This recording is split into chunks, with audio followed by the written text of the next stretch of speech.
ጤና ይስጥልኝ የአዲስ ጆርናል ዩቲዩብ ቻናል ተከታዮቻችን፣ ለዛሬ አንድ ጽሑፍ ይዘንላችሁ መጥተናል። ላይክ፣ ሰብስክራይብ፣ ሼር በማድረግ ሐሳባችሁን ደግሞ ኮሜንት ላይ በማስፈር አብራችሁን ሁኑ።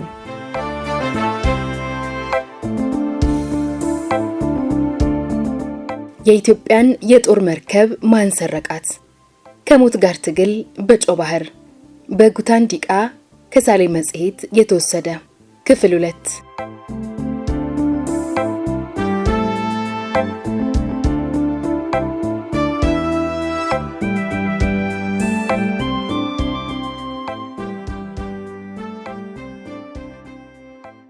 ነፍሴን መንጥቆ ለማውጣት ያደፈጠውን የባህር አውሬ የማየው በኃይለኛ ስጋትና ጭንቀት ተውጬ ነው።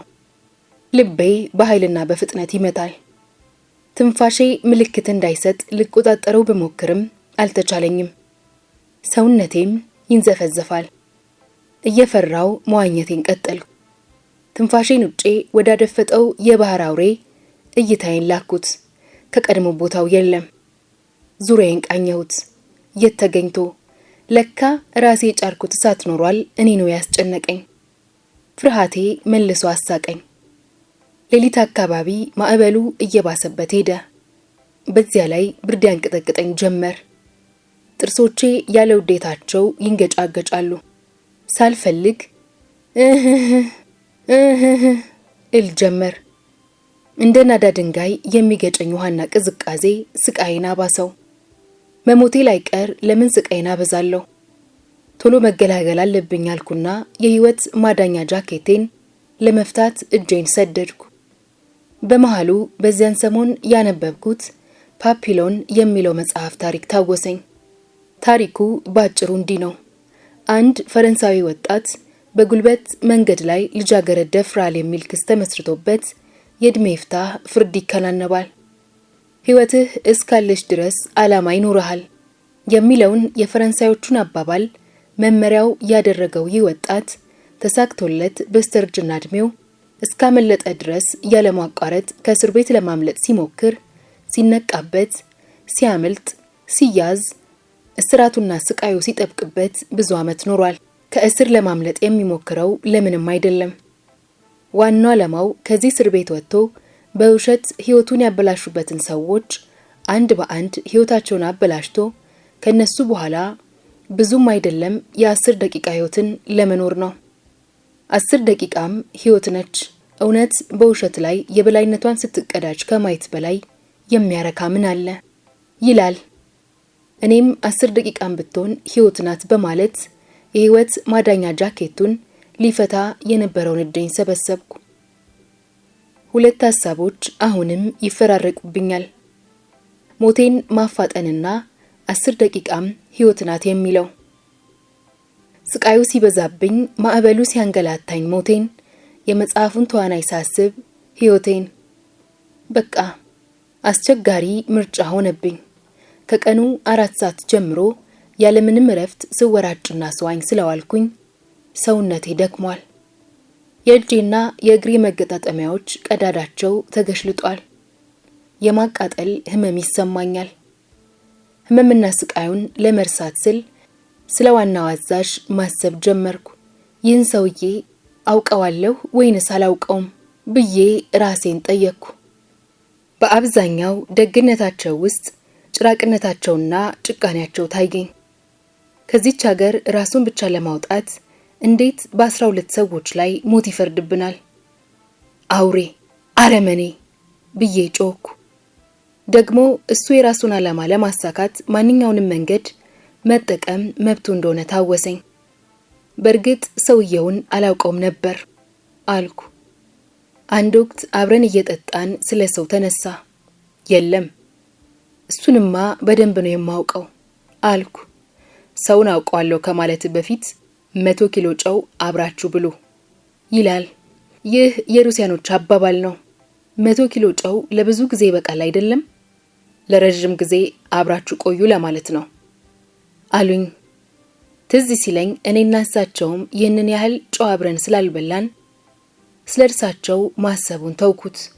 የህይወት ማዳኛውን ጃኬቴን እንደ ትራስ ተጠቅሜ አቅጣጫዬን ከማበሉ ጋር እንደሚስማማ አድርጌ በጀርባዬ ጋደም አልኩ።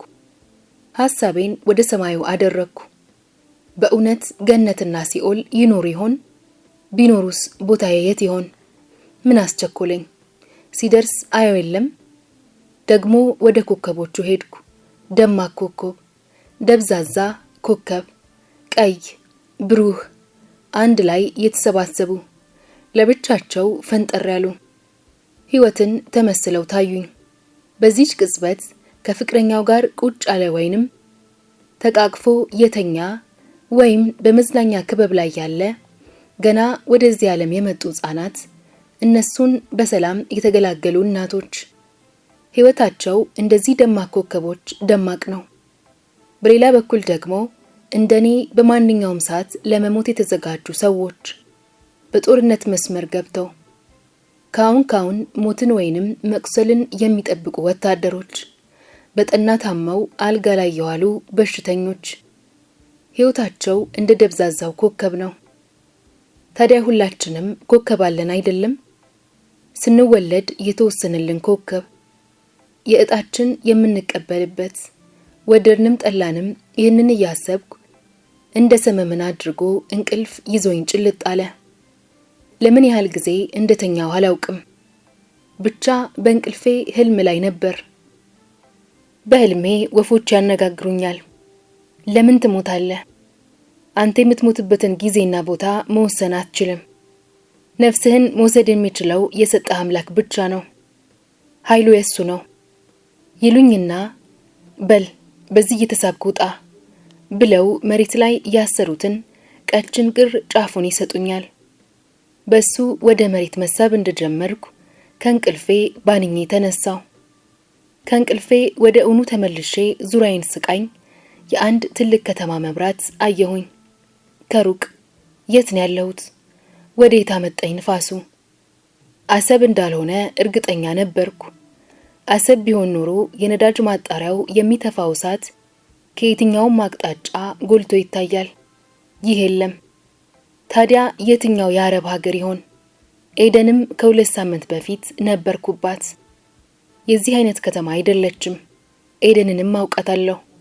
ታዲያ የት ይሆን? አሁን ጅቡቲ ሊሆን ይችላል። እዚያ ገብቼ አላውቅም።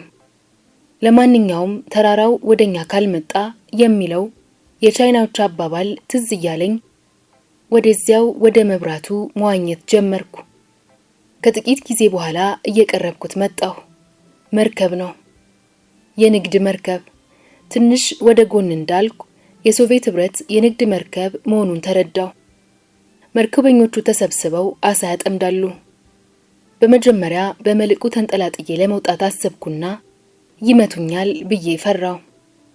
የሚሻለው መጥራቱ ነው አልኩና ታቫሪሽ ፕሊዝ ሄልፕ ሚ አልኩ። አሳ ማጥመዱን አቆሙና መልህቃቸውን ሰብስበው ሄዱ። የእርግማን ማታ አወረድኩባቸው። መርከቡ ወደ ሰሜን አቅጣጫ ርቆ ሲሄድ የኔም ህይወት ያን ያህል ራቀችኝ። የመርከብ ድምጽ ተሰማኝ። ድምጹ ከመራቅ ይልቅ ሄድ መለስ የሚል መሆኑ አላፊ መርከብ ሳይሆን እኛን በመፈለግ ላይ ያለችውና ተሰማኝ። ይህም ትልቅ ተስፋ ሆነኝ። አሁን ባታገኘኝ ሲነጋ ታገኘኛለች በማለት ስቃይን ችዬ ለመቆየት ቆረጥኩኝ። በዚህ ላይ ደግሞ የፓፒሎን መመሪያ አለ። ደቂቃም ብትሆን ከሁሉ በላይ መቋቋም ያቃተኝ ብርዱን ነው።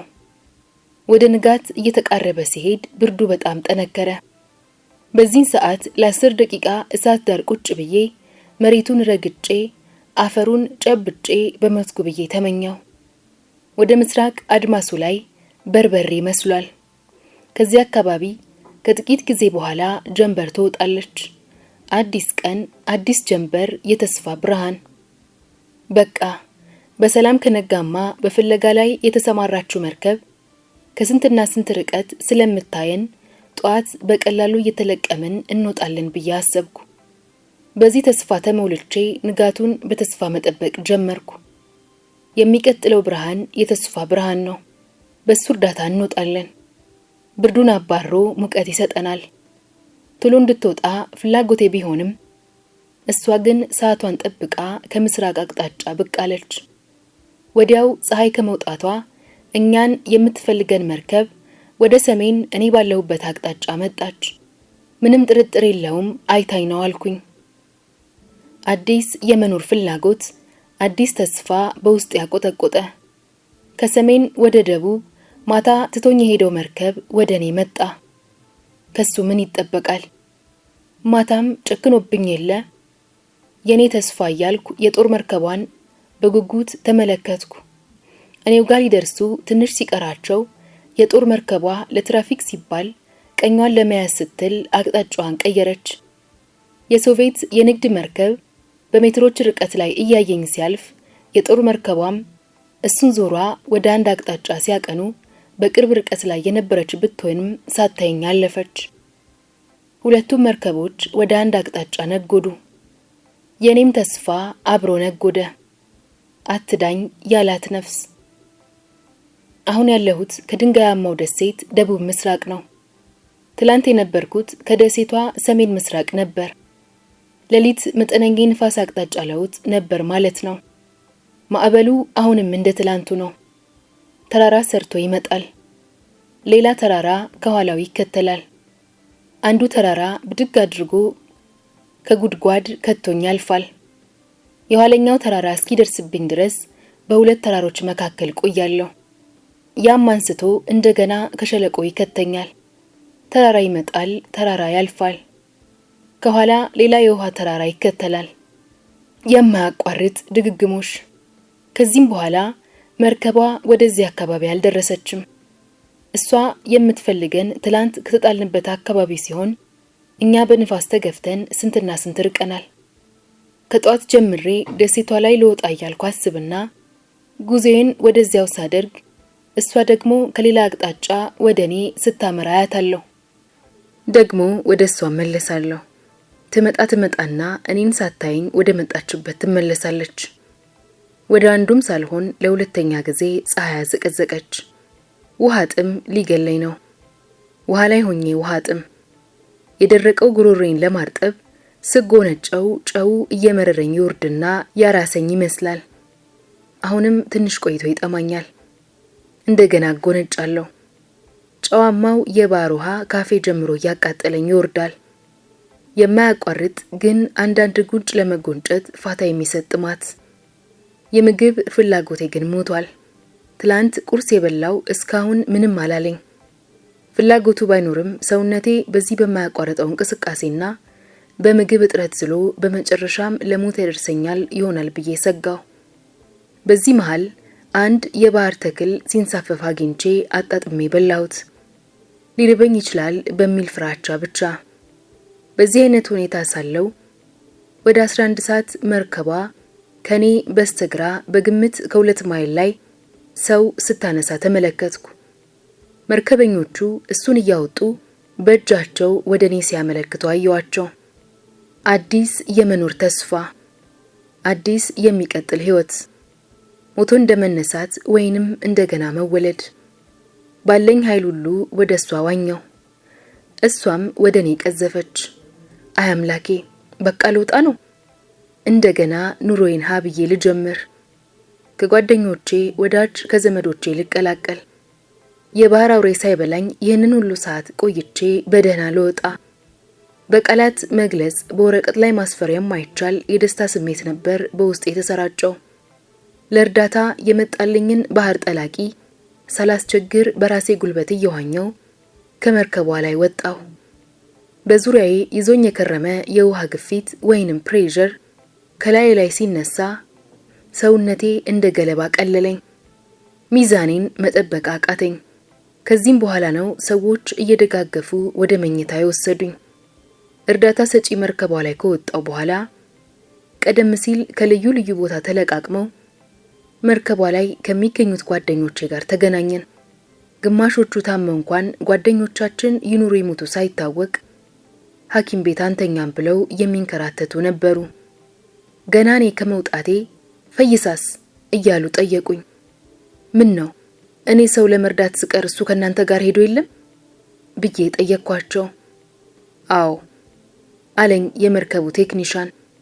ደሴቱ አካባቢ እንደደረስን ያንተን መቅረት አይቶ ምን ብዬ ትቼው ሄዳለሁ፣ ተመልሼ መፈለግ አለብኝ ብሎ ወደ ኋላ ተመልሷል። አለኝ። እውነተኛ ጓደኛ በክፉ ቀን ይፈተናል። በደስታና በፈንጠዝያው ጊዜ ብዙ ጓደኛ መሳይ ሰዎች ሊኖሩ ይችላሉ። ሕይወትን ባደጋ ጋፍጦ ራሱን በመስዋዕትነት የሚያቀርብ ጓደኛ ከ1001 ቢገኝ ነው።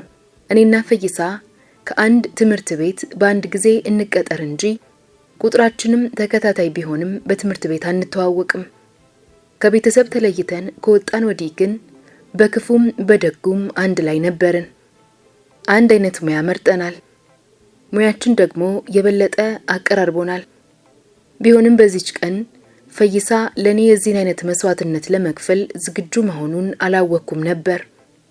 እኔስ በሆን ይህንን ለማድረግ ተዘጋጅቼ ነበር ወይ ብዬ ራሴን ስጠይቅ በእርግጥ ዛሬ ማንኛውንም አይነት ስቃይ ሞትን ጨምሮ የምቀበልለት ይመስለኛል።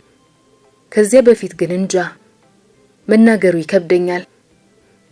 በእርግጥ የሱን ያህል የማይቀርቡኝን ለመርዳት ራሴን ላደጋ አጋልጬ ነበር። የኔ ግን ይሉኝታ ይመስለኛል። ነገ ከዚህ አደጋ ተርፈን ብንገናኝ ምን ላለው ምን ይሉኛል የሚል አይነት ይሉኝታ። እኔ እንደወጣው ወደ ሐኪም ቤት ሊያደርሱኝ መርከቧ ጉዞ ጀመረች። ፈይሳ ሳይገኝ ወዴትም መሄድ እንደማልፈልግ ለመርከቧ አዛዥ ደጋግሜ ገለጽኩላቸው። ግን አዛዡ ከምጽዋ የመጡ የእርዳታ ሰጪ መርከቦች በፍለጋ ላይ መሆናቸውን ገለጹልኝ።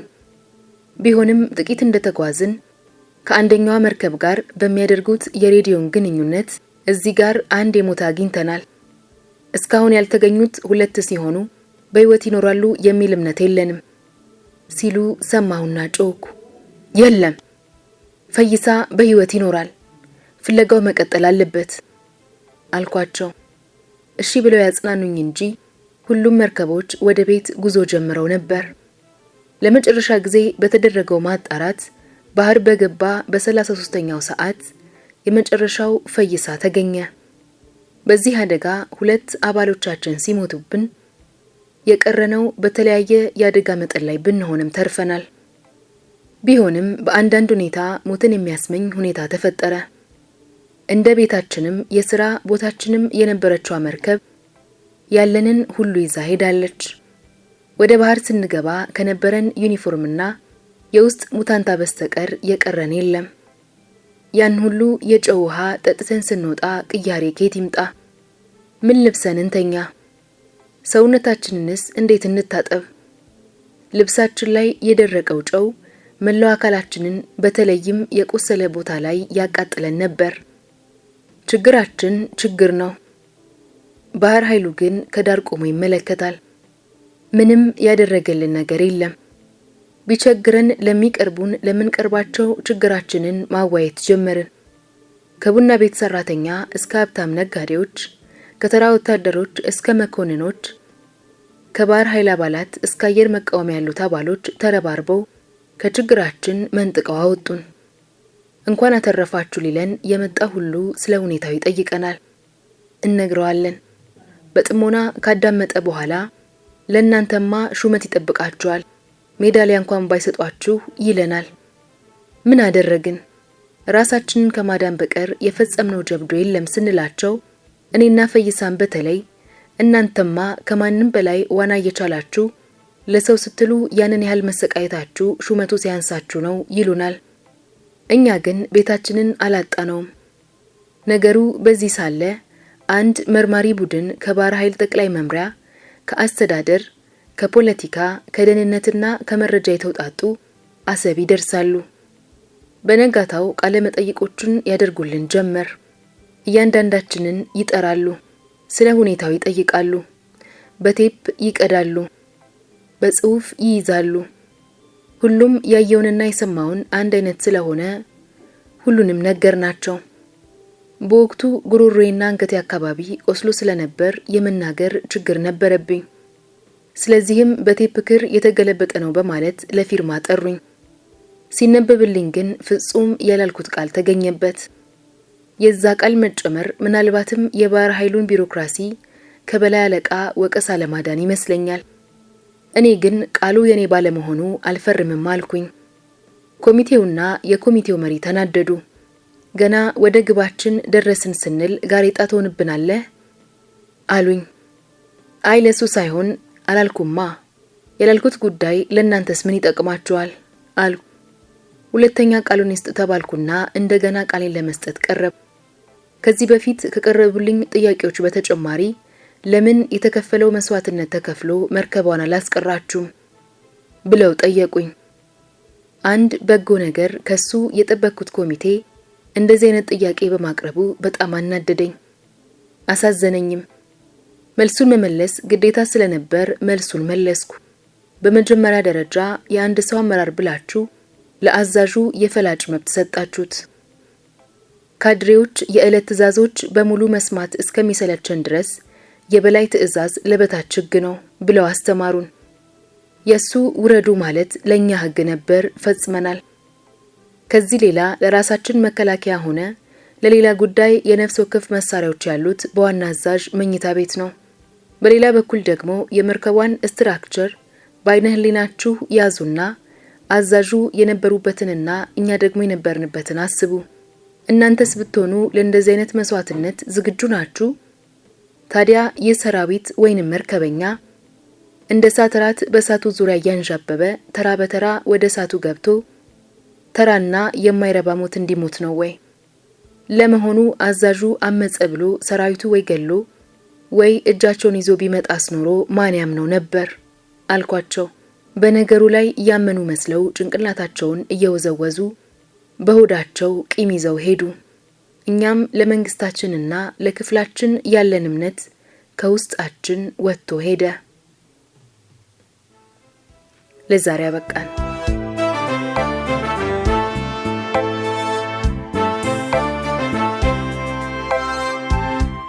የዛሬ ታሪካችን እንዴት ነበር? ከወደዳችሁት ላይክ አድርጉ። ሐሳባችሁን ኮሜንት ላይ አስቀምጡልን። ሰብስክራይብ ማድረጋችሁንም እንዳትረሱ።